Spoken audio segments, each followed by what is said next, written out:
بسم اللہ الرحمن الرحیم۔ امام زین العابدین علیہ السلام فرماتے ہیں، جب نوح علیہ السلام کشتی بنا رہے تھے تو ایک مومنہ بوڑھی عورت روزانہ اللہ کے نبی کے پاس اپنی گٹھری لے کر آتی اور کہتی، اے اللہ کے نبی، کشتی کب روانہ ہوگی؟ نوح علیہ السلام فرماتے، ابھی دیر ہے۔ وہ عورت شام تک بیٹھی رہتی اور پھر اٹھ کر چلی جاتی۔ ایک دن نوح علیہ السلام نے فرمایا کہ اے عورت، جب جانا ہوا تو تمہیں بتا دیا جائے گا۔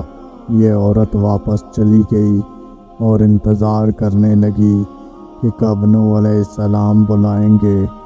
اس دوران عذاب آ گیا اور کشتی روانہ ہو گئی، لیکن نوح علیہ السلام نے اس عورت کو نہ بلایا۔ ظاہری طور پر نوح علیہ السلام اس کو بھول گئے۔ جب طوفان تھما تو ایک دن نوح علیہ السلام کے دل میں محبت اٹھی کہ شہر کے دیکھوں۔ جہاں سے چلا تھا وہاں آئے اور قریب جا کر دیکھا تو ایک جھونپڑی میں دیا جل رہا تھا۔ نوح علیہ السلام یہ دیکھ کر چونک گئے کہ روئے زمین پر کوئی ایسا گھر بھی ہے کہ اتنے عظیم طوفان کے بعد بھی جس میں چراغ جل رہا ہے۔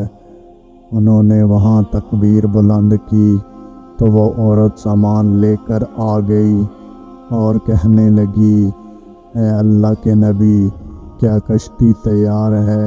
نوح علیہ السلام نے حیرت سے اس کو دیکھا اور کہا، رکو بوڑھیا، کیا تمہیں کچھ بھی پتہ نہیں چلا؟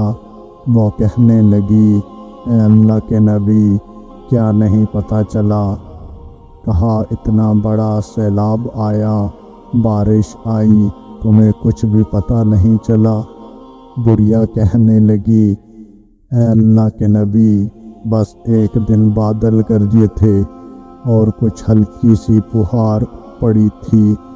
نوح علیہ السلام حیران ہو کر آسمان کی طرف دیکھنے لگے اور کہا، میرے اللہ، یہ کیا ماجرا ہے؟ اللہ تعالیٰ نے نوح علیہ السلام پر وحی بھیجی کہ اے میرے پیارے نبی، اس عورت کے دل میں چونکہ تمہاری محبت تھی اور تم نے اسے پابند کر دیا تھا، اور چونکہ تمہارا اس سے وعدہ بھی تھا کہ نجات کی کشتی میں اسے لے کر جاؤ گے، تب جب کہ تم نے اپنا وعدہ پورا نہیں کیا۔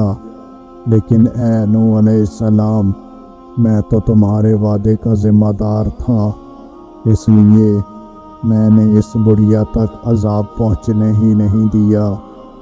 امام سجاد علیہ السلام نے پاس بیٹھے اپنے مومنین سے فرمایا، او مومنو، یہ حدیث قیامت کے مومنوں تک پہنچانا تم پر واجب ہے۔